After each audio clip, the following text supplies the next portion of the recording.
சமூக நீதியினுடைய காவலர்கள், திமுகவினுடைய சட்டமன்ற உறுப்பினர் மரியாதைக்குரிய ஐயா கருணாநிதி அவர்களுடைய மகன் மருமகள் செஞ்சிருக்கக்கூடிய மிகப்பெரிய ஒரு கொடூர சம்பவம். ஒரு சிறு பிள்ளைய வேலைக்கு கூட்டிட்டு போய் கொத்தடிமை முறையை மீண்டும் அமலுக்கு கொண்டு வந்திருக்கக்கூடிய திமுகவினுடைய குடும்பம், ஒட்டுமொத்தமாக ஒரு பாதிக்கப்பட்ட பொண்ணுடைய குரலாக இன்னைக்கு நம்ம ஒரு சில விஷயங்களை பேச இருக்கிறோம்.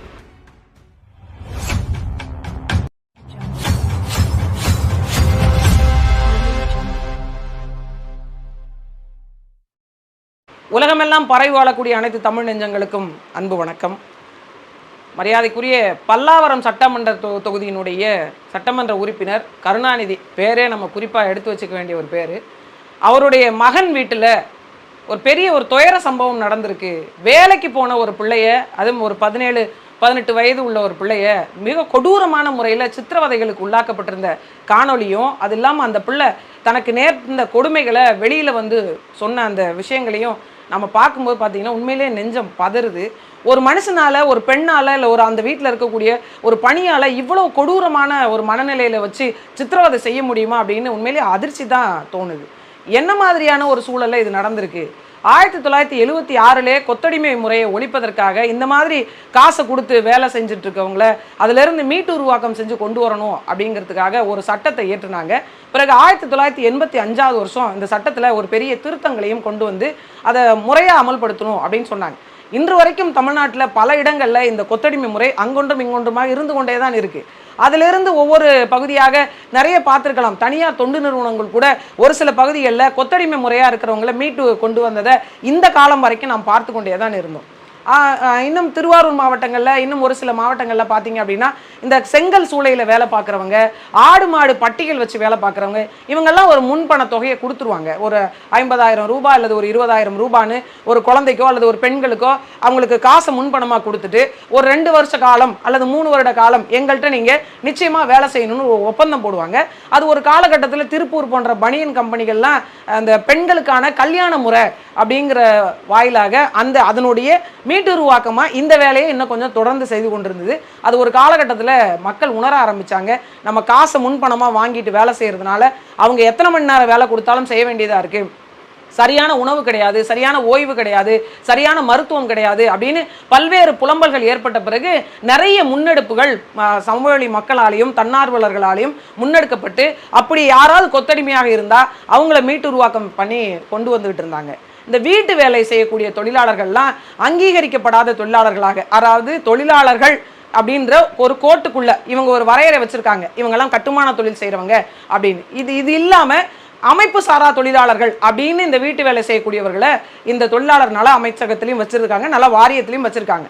உண்மையிலேயே இந்த வீட்டு வேலைக்கு செய்யக்கூடிய வறுமை கோட்டுக்கு கீழ் இருக்கக்கூடிய பொருளாதாரத்தில் ரொம்ப பின்தங்கி இருக்கக்கூடிய விளிம்பு நிலை மக்களாக இருக்கக்கூடியவங்க ஒரு 10ஆம் வகுப்பு 12ஆம் வகுப்பு படித்த பிறகு அந்த பிள்ளை ஏதாவது ஒரு கடைக்கு போனால் அல்லது ஒரு வீட்டு வேலைக்கு போனால் அதுலேருந்து ஒரு வருமானம் வரும், அதை வச்சு நம்மளுடைய குடும்பம் நடத்திக்கலான்னு ஒரு ஏழை தாய் ரேகான்ற அந்த பிள்ளைய ஒரு யாராவது ஒருத்தர் இந்த மாதிரி ஏஜென்ட்லாம் இருக்காங்க நிறைய பேர், அந்த ஒப்பந்ததார்கிட்ட சொல்கிறாங்க ஏதாவது வேலை இருந்தால் சொல்லுங்க அப்படின்னு. இப்போ எம்எல்ஏவுடைய மகன் வீட்டில் ஒரு வேலை இருக்குன்னு அந்த பிள்ளையை கொண்டு போய் அந்த இடத்துல விடுறாங்க. வீட்டு வேலைக்காக மட்டும்தான் அந்த பிள்ளை அங்கே வேலைக்கு அமர்த்தப்படுறாங்க. ஆனால் ஒட்டுமொத்தமாக அந்த வீட்டில் இருக்கக்கூடிய பாத்திரம் கழுவுறதுலேருந்து, கழிவறை கழுவுறதுலேருந்து, துணி துவைக்கிறதுலேருந்து, சமைக்கிறதுலேருந்து, ஒட்டுமொத்தமாக வீடு துடைக்கிறதுலேருந்து எல்லா வேலையும் அந்த பிள்ளை கொடுத்துருக்காங்க. அது 12ஆம் வகுப்பு முடிச்சுட்டு பெருசாக வீட்டு வேலை எதுவும் செய்ய தெரியாத ஒரு வேலைக்கு போன பிள்ளை கொஞ்சம் கொஞ்சமாக தான் அங்கே போய் அந்த பிள்ளை வேலையை கற்றுக்குது.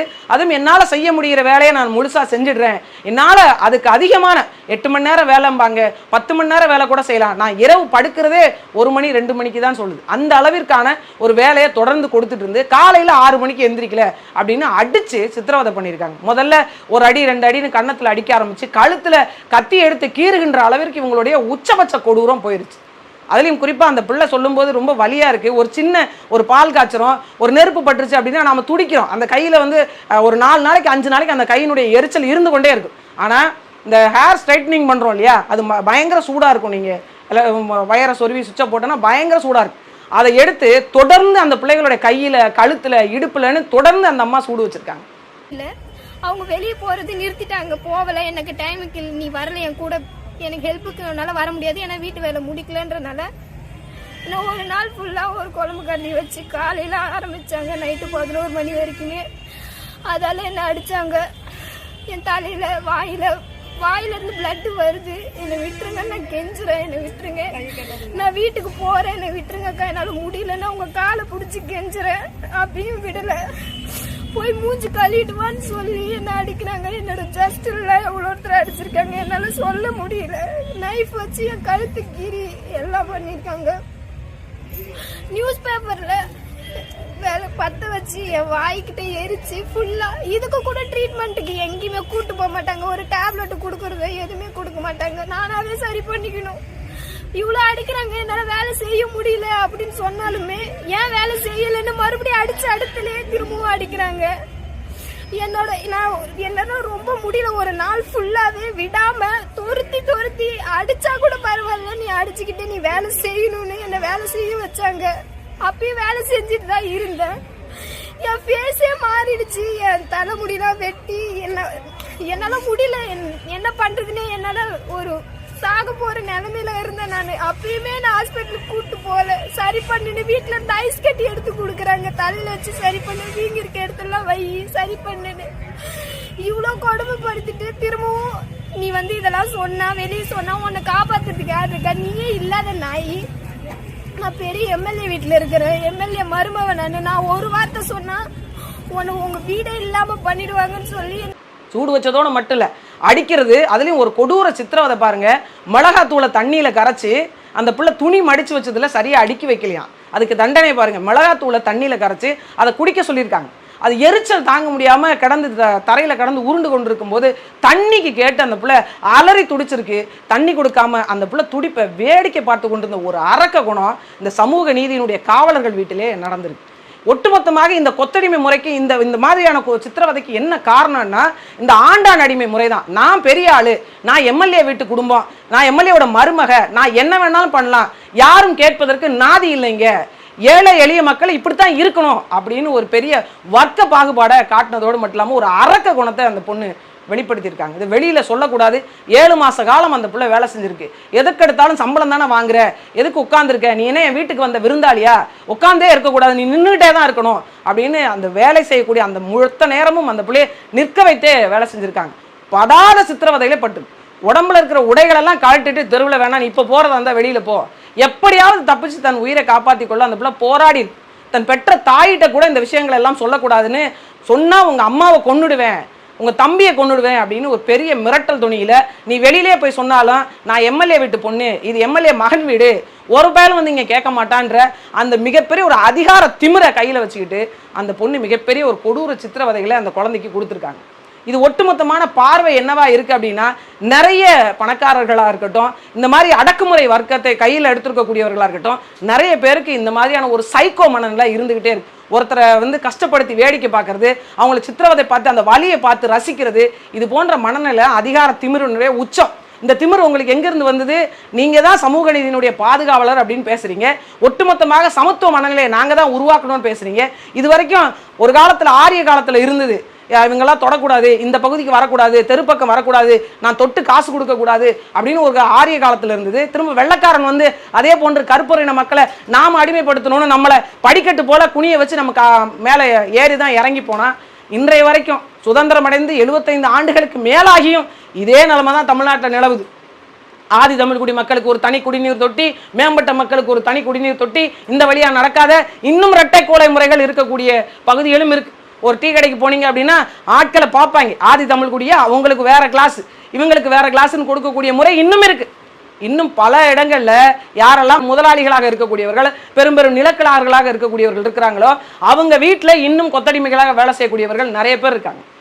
யாரெல்லாம் அடக்குமுறை வர்க்கம் என்று இவர்கள்லாம் வச்சிருக்காங்களோ அவங்கெல்லாம் இந்தந்த வேலையை செய்யணும், என் தெரு வழியா வரக்கூடாது, என் தெருவாசலுக்கு வழியா வீட்டுக்குள்ள வரக்கூடாது, கொல்லப்பக்கம் வழியா தான் அவங்க பாத்திரம் கழுவி வைப்பாங்க, அவங்க நெல் குத்தி கொடுப்பாங்க, அதை எடுத்துட்டு இவங்க கழுவி தான் அதை சமைப்பாங்க, அந்த கழுவி தான் அதை பயன்படுத்துவாங்க.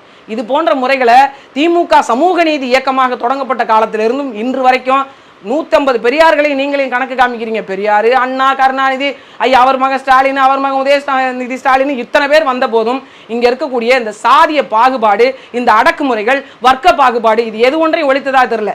இன்னும் சொல்ல போனால் உங்களிடம்தான் இது அதிகமாக பரவி இருக்கிறது என்றதுக்கான ஆக பெரும் சான்று தான் இன்னைக்கு அந்த பிள்ளைக்கு நடந்திருக்கக்கூடிய ஒரு கொடூரம்.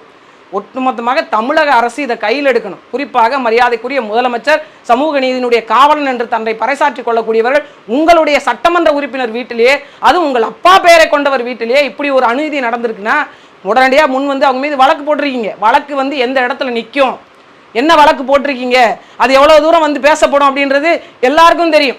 இன்னும் சொல்ல போனால் அந்த மக்கள் அந்த பெண்ணையே, அந்த பெண்ணினுடைய தாயாரையே மிரட்டி அந்த வழக்கை நீங்கள் வாபஸ் பெற வச்சாலும் ஆச்சரியப்படுவதுக்கு இல்லை. ஆனால் இந்த ஒரு இடத்துலையாவது மனசாட்சியோடு நீங்கள் ஜெய்பீம் பார்த்தீங்க, தூங்க முடியல, இன்னும் பல்வேறு கொடுமைகளை பார்த்தீங்க, உங்களால் நிலத்தில் படுத்து தூங்க முடியல, இவ்வளோ சித்திரவதை நடந்திருக்காங்க. அதெல்லாம் ஒரு காலத்தில் நடந்ததுன்னு நினைக்கிறீங்க, இப்போ நடந்துகிட்டு இருக்கு. உங்களுடைய கட்சிக்காரர் வீட்டில் நடந்துட்டு இருக்கு, உங்களுடைய சட்டமன்ற உறுப்பினர் வீட்டிலே நடந்துட்டு இருக்கு. குறைஞ்சபட்சம் அதுக்கான நடவடிக்கை எடுக்கணும். அப்படின்னா கடுமையான நடவடிக்கை அவங்க மீது எடுங்க.